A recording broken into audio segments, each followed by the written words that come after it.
The story of the hospital is the usual story of flag days, appeals, grants, wheedling of one kind or another, with the motive power of a few devoted spirits.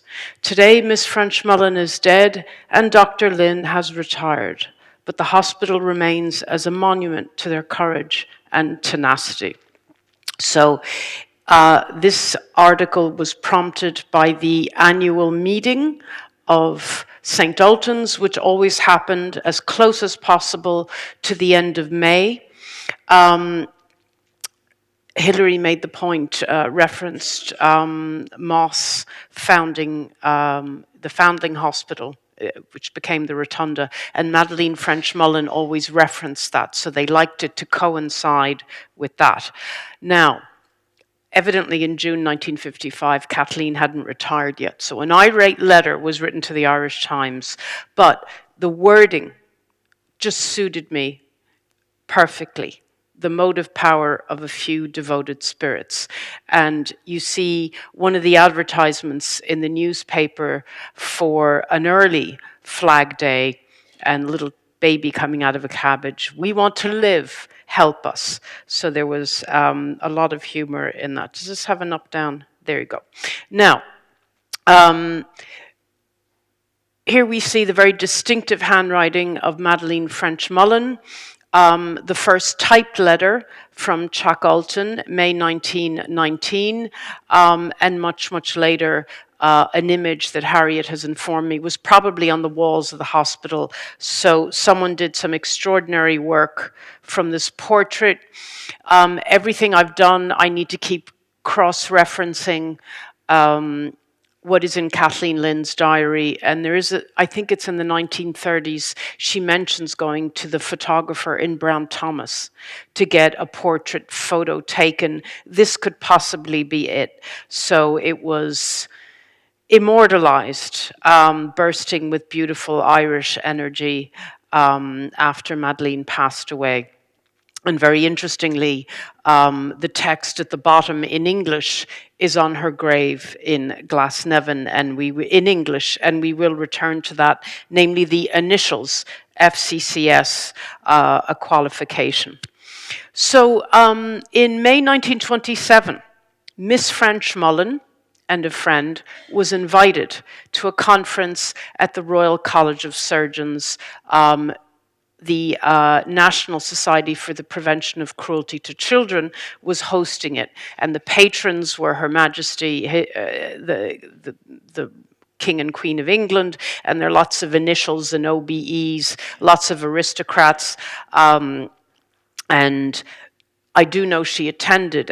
They also could have a chance to meet the outgoing director of the NSPCC, Sir Robert Parr, OBE, and in Kathleen Lynn's diary the next day, she just jots furtively, Parr came to visit St. Ultan's Hospital and Madeleine showed him around. By the way, I say Madeleine, people have, it was probably pronounced Madeleine. And I am going to, with your permission, not refer to her as French-Mullen, even though she had been in the Irish Citizen Army, which we're going to turn to.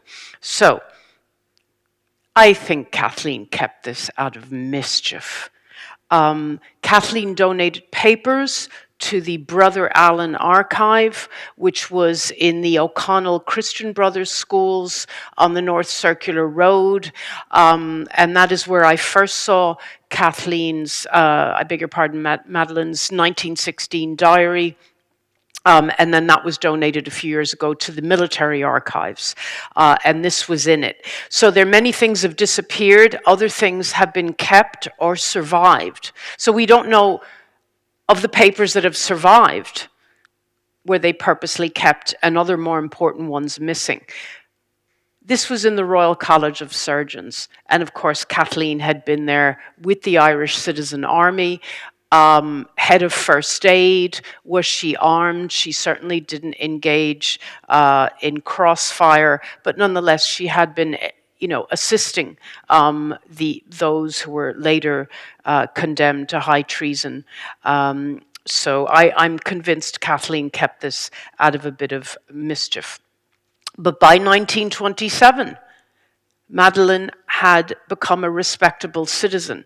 She was also, like Kathleen, an elected local representative for the Rathmines Urban District Council. She was a notable public figure. And I'm going to return to this because it's very important. It's only really in the past 72 hours that this has dawned on me, of course, due to her status and role at St. Ultan's.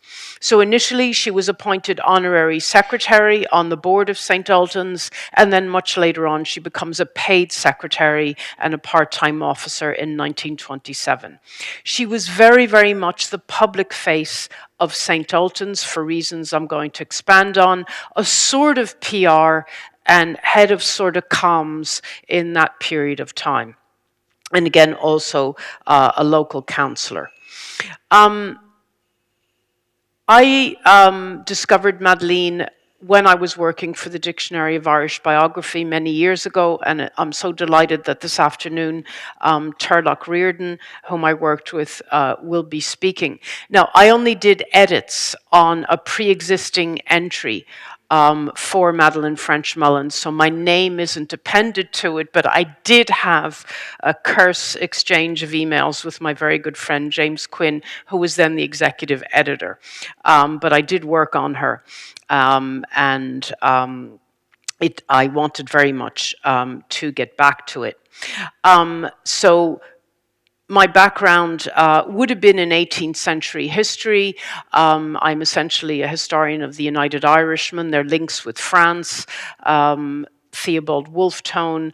But when I was handed a pile of Dictionary of Irish Biography entries to be updated and amended, and James Quinn, the editor, is also an 18th century historian.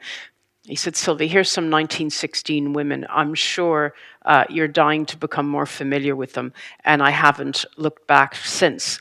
Now, working for the DIB, I perfected my skills in historical research, but biography is quite specific because you are dealing with little snippets here and there.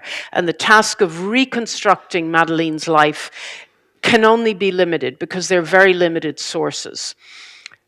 She is spoken about, needless to say, endlessly in Kathleen Lynn's diary. And there can be all sorts of things: St. Ultan's, the role in St. Ultan's, Madeleine's family, travel, relationship, health. And then on other things, Kathleen's diary is completely silent. Madeleine herself left no diary, except what she wrote in 1916, which I'll briefly speak about. There's no family correspondence, but in the military archives, strictly speaking, it's not military material, they inherited what Kathleen had given to what was originally the brother Alan, a series of postcards that Madeleine had kept. So I know a little bit about her time in Brussels and Leipzig, which I'm going to speak about. I will try and deconstruct as best I can her role as secretary of the hospital. I will expand on what I meant in my title by much, much more, which is, of course, coordinating the fundraisers, but also having a role in the local flats and engaging as an interface with the local community. I'll very briefly at the end suggest some thoughts on the dynamic between herself and Kathleen Lynn and what impact that would have had on the hospital, and then we'll assess her career. So, when Constance Markiewicz was in prison, and remember her house had been raided during the Easter Rising, she wrote to her brother that she needed someone she could trust to clean up the house, because the house would have been very bohemian and in a state anyway before the Rising. And she mentions two people, and one of them is Miss French-Mullen. She was still in Mountjoy. Madeleine was imprisoned after the Rising, but she was about to be released. But obviously Markiewicz maybe didn't know this. And she said something interesting. Miss French-Mullen doesn't need to work. She also says she would do anything for me. So Madeleine had an extremely comfortable upbringing from a material point of view. I'm permitting myself to call it a D4 childhood. All the addresses, it's all Rathmines, Ranelagh, Redbrick. Education, all we know, she went to the Sacred Heart Convent on Leeson Street. I do have the records there. I have no evidence on paper of any further education, training, or qualifications. Now, there's always been a mystery about why her family, after the death of her father, lived for a time in Leipzig. I do know why she lived in Brussels, but I've decrypted that. So my plan is it's very easy to edit her brief diary of 1916 now that so much else has been published, because she's informative on some things, on other things she says nothing. And for historians, those gaps, particularly the gaps about 1916, are often very important because they're silences. In prison, she writes this diary in Kilmainham in Mountjoy, and she's reflecting on what has just happened.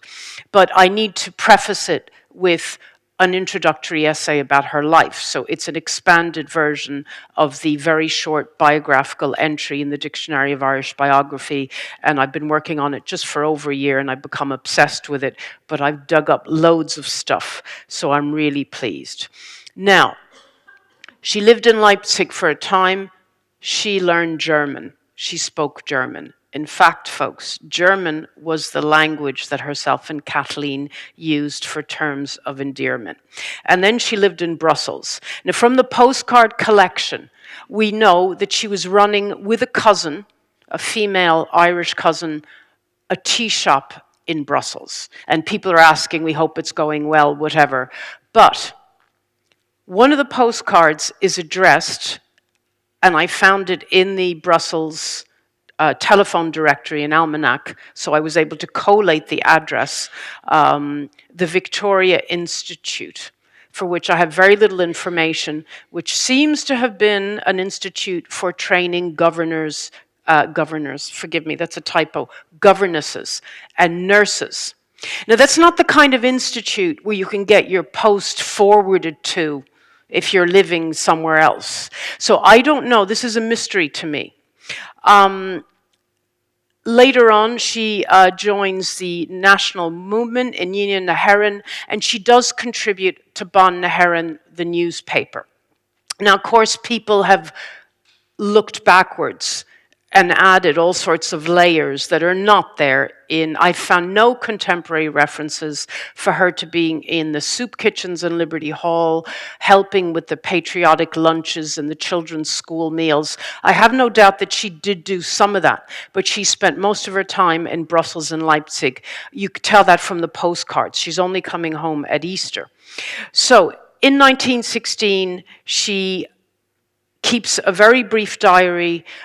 This is part of a pharmacist's prescription sheet. She has very cheekily at the top, no, oh, for heaven's sakes, where have we gone here? Okay, I need to go upwards. Okay, so up at the top, you can't see it, she's put Dr. French-Mullen. So her father had died, her uncle, who was a colonel in the army, was a medical doctor, had retired. So very, very cheeky. But this is a woman determined to offload her experiences, so she's written in the margins. It's an absolutely extraordinary artifact. Now, Kathleen Lynn tells us, in 1913, I attended Liberty Hall. I gave lectures in first aid. I also lectured to Cumann na Mán in 6 Harcourt Street after its establishment. It was there, where? In Harcourt Street or Liberty Hall, that I met Miss French-Mullen, who became my closest friend. She lived with me for 30 years until her death. These words are iconic. Now, the photograph is part of a small series of photos published in the St. Ultan's annual report the year after Madeleine's death in May 1945. And there was a little article written by Hannah Sheehy Skeffington, who knew them well and who was their next door neighbor. And in Kathleen Lynn's diary, she mentions that they're rustling around looking for photos, and she must have discussed with Hannah Sheehy Skeffington. So I have some childhood information. I'm convinced maybe this photograph was taken in Kathleen's garden. It's more or less around the time the hospital was founded, because in the St. Ultan's report, it says 1919. So that's what they would have looked like when the hospital was founded. Now, did she have any prior interest in nursing and hospitals and pediatrics? She was surrounded, forgive me, as far as I know, by male medics. The irony is, very well-off Catholic family.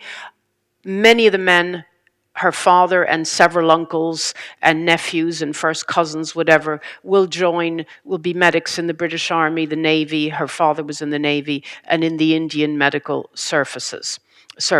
Someone at some stage, I will explain at the end, teaches her to minute a meeting. Now, when she's contributing to the women's nationalist paper, Bon Naharan, it's mostly articles for children. It's a children's section and some children's fiction, which is not very good, by the way. It's very disappointing. But in any event, she publishes one adult article with a pseudonym, and it's about the regulation of hospital nurses in Germany. And it starts, I have a very fair knowledge of the working of the principal Dublin hospitals. This completely floors me, because within a small community in Dublin of nationalist activist women, everyone knew each other. So you're not going to make some pretension about something. Everyone will know. I haven't the faintest idea what her knowledge was of the working of hospitals. It's a complete mystery. Now, she discusses an article written in German by someone called Agnes Karl. And Agnes Karl is very well known in the history of nursing in the early 20th century, and not only in the history of German nursing. Now, I did German in school, and nothing has been translated into English right up until this day. So Nurse Karl had written a history of the first few years of the German nurses organization. She particularly discusses how their connection to the hospital, their probation period, how much they're paid, etc., etc. So Madeleine projects this in English to the women's community because there had been a previous article by Sidney Gifford-Zyra writing as John Brennan, and so she's just expanding it. But we also note that her language skills are very, very important. So it's also said that she assisted Dr. Kathleen Lynn during the Liberty Hall first aid lectures just before the Rising. We have zero evidence of this. We have zero evidence of this. It's assumed because it makes sense. Now, very important, in July 1916, Madeleine has been released from Mountjoy prison. She's at her mother's home. Her mother lived right around the corner from Kathleen Lynn. Rosamond Jacob, whom, as you know, kept a very detailed diary and is a very sharp observer of personality, of character. She was chatting with Madeleine, and she said she was very frightened in the Royal College of Surgeons during the Easter Rising. She had some very bad wounds to attend to, namely Margaret Skinner's. Margaret Skinner airbrushes Madeleine out of her narrative, but I'm convinced Madeleine saved her life. In any event, she said, I only knew some first aid. So whatever prior interest in nursing and hospitals, we don't know. Now, the precursor, as you know, to St. Ultan's was the Committee Against Venereal Disease, Custa Cosanta. And Matthews, in her book Renegades, reproduces the first letter, the circular that they send out. And it's delightful for me because I don't want to do this again and screw everything up in my best English. Important. All in that book is in most of it, the minutes are in Madeleine's handwriting. And we very much notice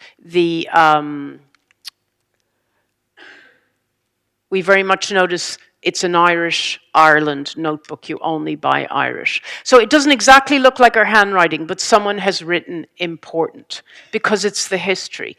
So I want to suggest, and this is a very important idea and concept that only dawned on me again in the past 72 hours. Madeleine, in a way, was the first archivist of St. Ultan's. She was aware they were making history, and she kept a scrapbook of newspaper clippings. So that's not a terribly professional way of keeping records, but it's because they're experiencing, they're going forwards, and they want to memorialize and keep on record. And we're very, very pleased that they did. So she kept this because it's the build-up to the founding of the hospital. Again, a lot of the minutes are in her handwriting, and someone, I think her, wrote important. Okay, so from 1919 to 1927, Madeleine was the honorary secretary and a board member. So what would that include in her very vast range of skill sets? She prepares the annual reports. She also so at the beginning, a few of them, not terribly professional. There's a lot of DVs in them, Deo Volente, which, by the way, Kathleen also has in her diary, but then they disappear, by the way. And she also reads them out formally at the annual public meeting.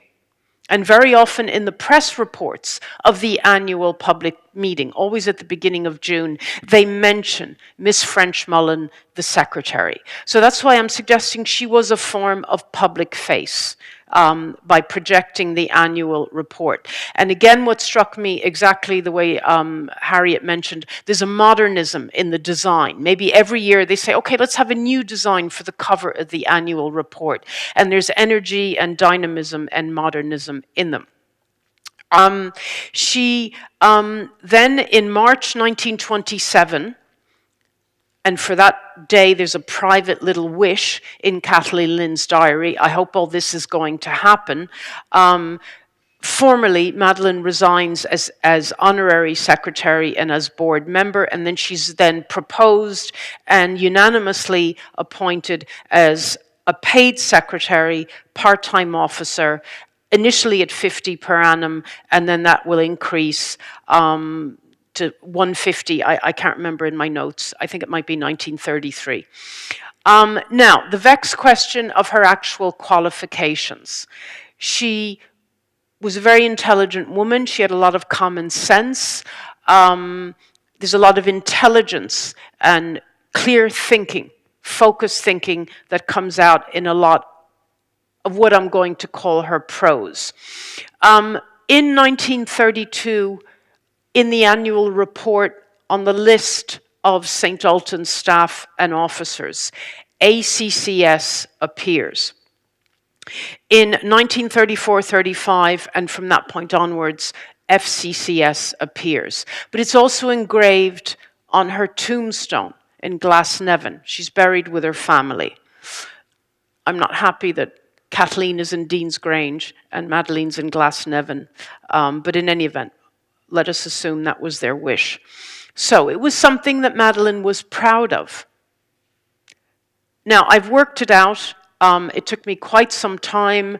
The current Irish Institute of Company Secretaries has a little bit on their internet. So it explains that you can become an associate or an affiliate if you have 6 years of relevant experience, and then you can become a fellow if you have 8 years relevant experience. So I don't know if there was an Institute of Company Secretaries.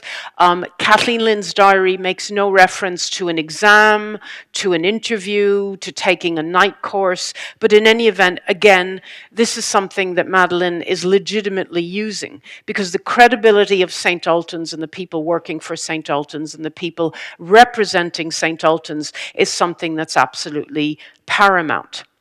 So she would not pass herself off as FCCS if she couldn't legitimately. But I'm not 100% sure what it actually means. But I think we can be safe. It has something to do with company secretary. She sat on the nursing committee. That's in the annual reports. And regrettably, as Harriet had just told you, there are no minutes for this period. Now, she sat on them from the beginning. Very often a board will co-opt members of the board onto subcommittees. We are all familiar with this.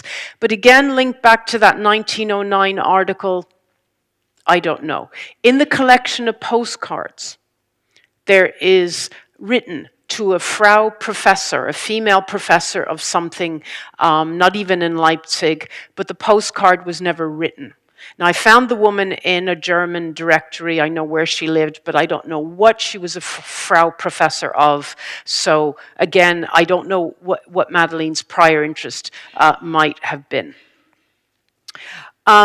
This is a sample of a St. Ultan's Board minute book in Madeleine's handwriting for 1927. So we might assume she's written them up after. This is not written up during the cut and thrust of a meeting. So she has, very useful for me, because reading handwriting, even a clear handwriting, is tiring on your eyes, because you're looking for key words. So she has little things that obviously she's going to have to act on, and that they will, at the next board meeting, they will have to pick up. So there's finance, there are often legalities, there's the utility society, and then there's the mundane. So she needs an extra £5 of petty cash because she's organizing a monster jumble sale. In the very brief history of St. Ultan's, one of them says, it wasn't safe to take off your hat because it might be sold. They had constant jumble sales. So through this, one could reconstruct the tasks that Madeleine had to act on, and that she would report back to at the next meeting. The people she was meeting on the outside, auditors, of course, legal advisors, and various other people. Again, as Harriet showed, this is from the scrapbook. They organized, for example, one of the innumerable, exhaustive list of fundraisers, a kind of pilgrimage, or a tourist, as they called it, to St. Ultan's Well in Ardbraccan at the beginning of September to coincide with the feast of St. Ultan. And it was a very busy event. So firstly, there were tickets specially subsidized by the railway company. You'd meet at Broadstone, you'd go out, there was a full day, there was something for Catholics, there was something for Protestants, there was a service in Irish in the local Church of Ireland church, because Kathleen was in an association to promote the use of the Irish language. There was a rosary said, but then there was fun. So obviously, depending on the weather, you'd have outdoor sports, you'd have Irish language competition, you'd have a lilting competition, and all sorts of other things, and raffles. All this took a lot of organization. And even in Dublin, they would raffle a ton of coal. So an interesting dimension, it's just simple logistics. Madeleine very often took work home. And Kathleen would say in her diary, well, I'm going to bed, but she's still typing up a report. So we need to think in the house, the tick-tacking of the typewriter. But for a lot of things dealing with the fundraisers of the hospital, for example, maybe people would bring things to their home, and they would be under the same roof of one mover and one shaker of St. Ultan. So there's a very pragmatic aspect to the importance of them living together. So the constant projection of how worthy the project of St. Ultan's was, and once it's up and running, runs through all the public press statements and all the ads and all the pitches to dip into your pocket and spend money for some reason or for another for St. Ultan's. So for example here, thanks are due to Miss ffrench-Mullen for the admirable arrangements by which great numbers of friends and helpers of St. Ultan's were able to attend the fete.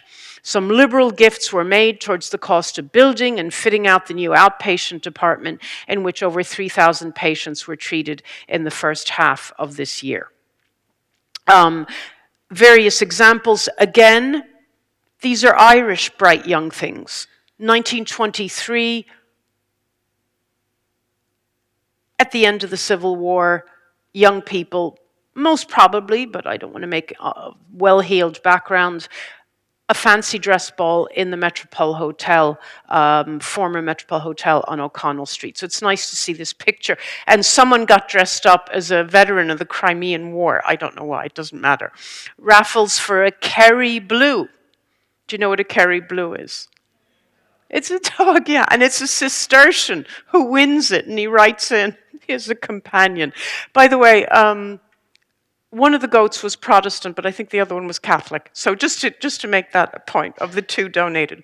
Monster jumble sales, don't remove your hat. Concerts, plays, nativity plays, a version of Cinderella in Irish. There were plays in the town hall in Dalkey. One year, the hall of the Sacred Heart Convent in Leeson Street, which is now closed and merged with Mount Anville. So to speak, you could say that Madeleine had been a Mount Anville girl. Her mother certainly was. Oh my God, her mother won a gold medal in the 1850s out in Mount Anville. So that's an interesting background. But she gets the Mother Superior to give them the hall for free. Very interesting. And innumerable flag days. So there's a coordinating role for this that's happening, even though I believe there was an entertainments committee. Now, so far so good. This is where, for me, it gets very difficult. Madeleine was riddled with health problems. Kathleen is constantly making references to rheumatic pain. Now, I need the medics in the room to help me, and we just think about this because I, as a layperson, don't know if there's any connection. So, she does appear to put on weight after the rising. She was very slim, very bird-like, someone describes her, round about the time the hospital was founded. And then she seems to, what we would assume to be to put on weight. But she has a goiter removed after the rising by a Mr. Taylor, who could possibly be the Sir William Taylor, the surgeon who was consultant to Chuck Ultan. Constant mentions of tiredness, but that might be for other reasons. Easter 1917, the activist Helena Maloney, who most of the time lived at 9 Belgrave Road with Kathleen and Madeleine, and they all knew each other. So they want to go up to the College of Surgeons a year later, and they want to fly a tricolor. So she gives a description of Madeleine walking up Grafton Street with the tricolor wrapped up around her coat, and she was wearing a big tweed coat. She says she was very slim still in those days. She had a stick, and she was walking very slowly, because she was always rheumatic-y. This is Easter 1917. Madeleine is 36 years old, and she's already having difficulty walking. The following year, she has a breakdown. This is in a private letter written to Kathleen Lynn. We had foreseen it. It has all been too much for her. So the too much, at the end of the rising, she goes to London, as you know. Kathleen and herself find ways of meeting up. But Madeleine is also petitioning to save Roger Casement. And a few people, and she's visiting everyone. And a few people said she was a little bit frenetic about it. And I don't know if there was a predisposition in her health, if she has a thyroid issue, which I think the goiter is connected to. Now, it gets worse. Second operation, I don't know for what. She's having teeth removed, her teeth are bleeding. Is this part of something else? And then the worst. There's an anecdotal evidence that she had a leg amputated, I think in the 30s. Constant references, she feels her leg. So possibly she cycled a lot, less exercise, but then again, it might be a glandular link to thyroid if she's putting on weight. There's a bizarre period in the summer of 1931 where Madeleine goes on her own to Vienna. Did she have a prosthesis fitted? And loads of things. Oh, she can walk easily now with a crutch. She comes back via Brussels and she walks up the avenue and she goes home to write to Kathleen, and I'll be home soon. She's constantly going to spa for treatment every year, and in the board minutes of St. Ultan's, they vote her a little financial gesture to help her with her treatment. Now, this photo was taken at the annual meeting in May 1938. The previous one, you see her looking healthy, but there's a walking stick. This one, she looks bereft like a child. She must be in such pain, She's 57. And wow, look at Dr. Lynn.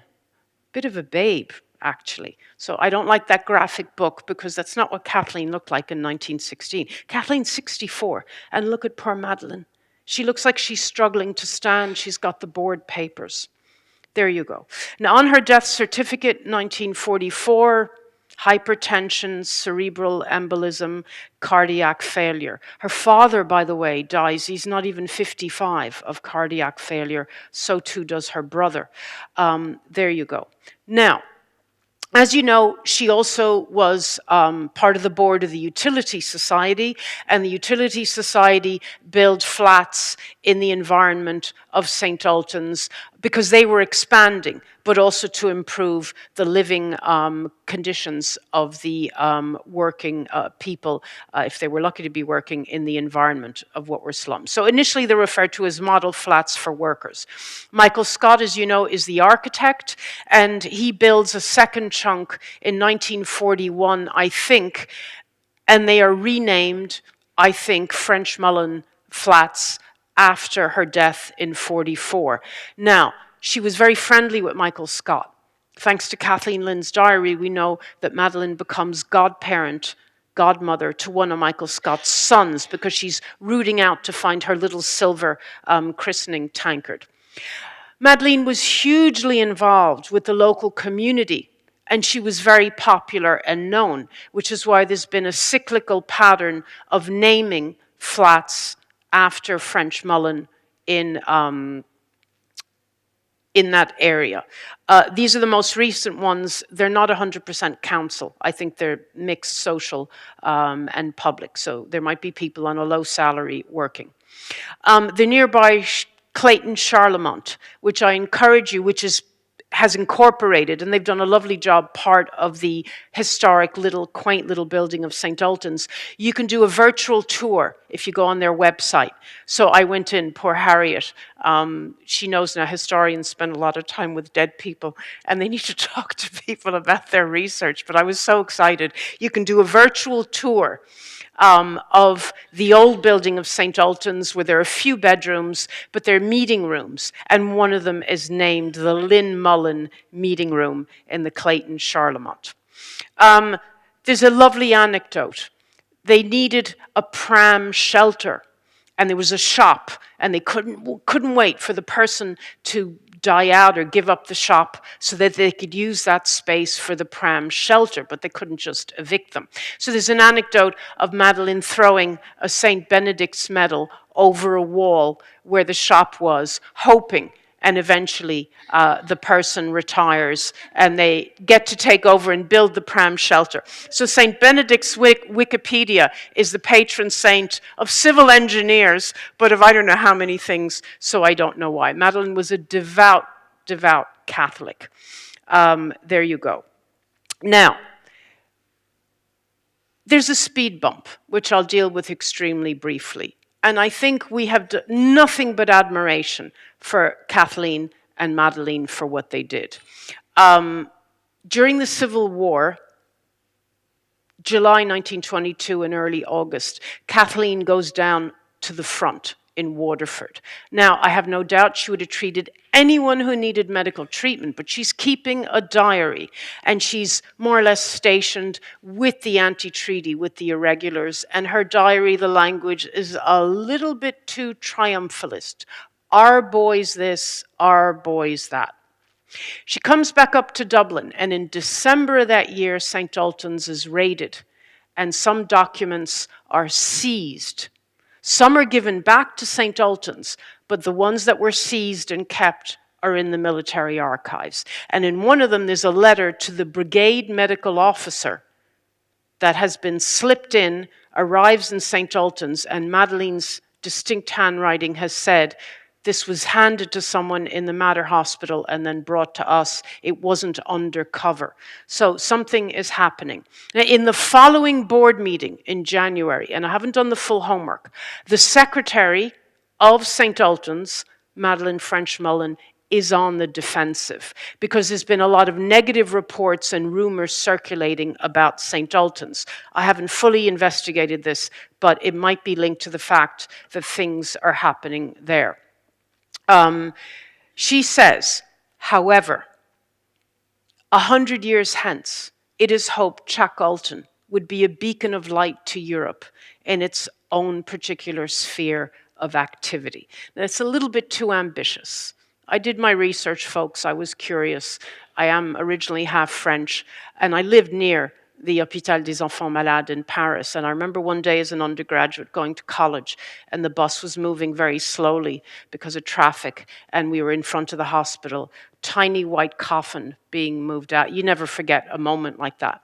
The treatment of syphilitic children in France, there was some background already in the concern of mothers with syphilis nursing the children. It does go back to the late 1700s. But I love the enthusiasm and the vision of Madeleine, that 100 years hence, how appropriate for this day that Chuck Ultan would be a beacon of light.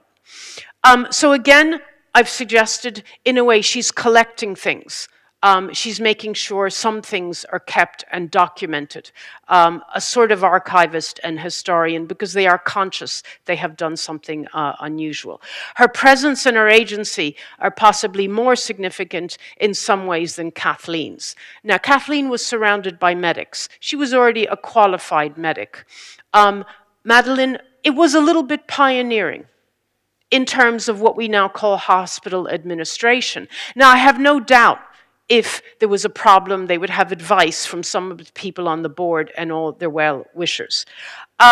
We have to resist the temptation to feminize her role as only clerical, as only taking notes at a meeting, as she did with the League of Women delegates before the build-up to the VD disease, where she was also the secretary. There's an interesting episode in their relationship. They're apart for 5 or 6 months because they go to the United States, late 1925, they go to New York, and they were visiting hospitals, but the main reason is fundraising. Kathleen comes back, Madeleine stays. Madeleine stays 7 months. And she says, and in the board, she's constantly checks are arriving. And these are 4-figure checks, €1,000 here, $3,000 here, $700 there. The money is completely coming in. And she writes to Kathleen and she says, I'm not going to leave until the last chunk has been drawn out. Because 1925-26, the hospital was in trouble. And the bank had asked for the deeds, so they needed fundraising. So it's a gap in their relationship, but Madeleine is going to stay in New York, stay on the East Coast, and until she can take out every single bit of money that she can fundraise there.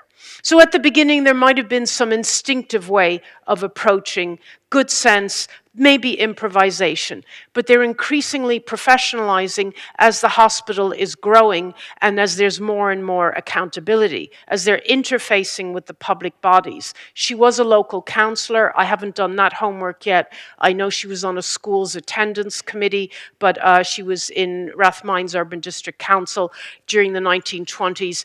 This would have been extra layers of networks and contacts that she could use. Again, a constant need to demonstrate how worthy St. Ultan's was, accountability to the public and to what we nowadays call stakeholders. Now, very poor quality picture. It is from the first annual general meeting, 1919. She's still quite young, still an incredibly striking woman. And that moment, very touching. She's holding a child that doesn't look all that well, but still might survive. What is going on in her mind? You know, what are we doing? But very forward-looking. Now, I've left something positive to the end. Some photos were printed in the 1945, I'm finished now, St. Ultan's annual report, and a little bit about her childhood. So again, she came from a very comfortable childhood. As a child, spent a lot of time with a huge house of cousins in County Laois, so they must have had nits, because even though they were very well-heeled, because of the chopped hair, or they chopped hair there. And this is charming. They're about to go out fishing. They lived in Ballymeelish. Apparently, the children, the cousins, had formed a sports committee. And apparently, Madeleine would take notes. So someone taught her to take notes of what the principles of a meeting and a secretary was. I think she was probably a little bit that older, but Hannah Sheehy Skeffington in this memorial account says, she started very, very early. So I want to thank Mary and all of you for coming today, and especially Harriet for being part of this teamwork. Thank you very much. I hope this has been a useful introduction to Madeleine's role and agency in St. Ultan's Hospital. Thank you very much.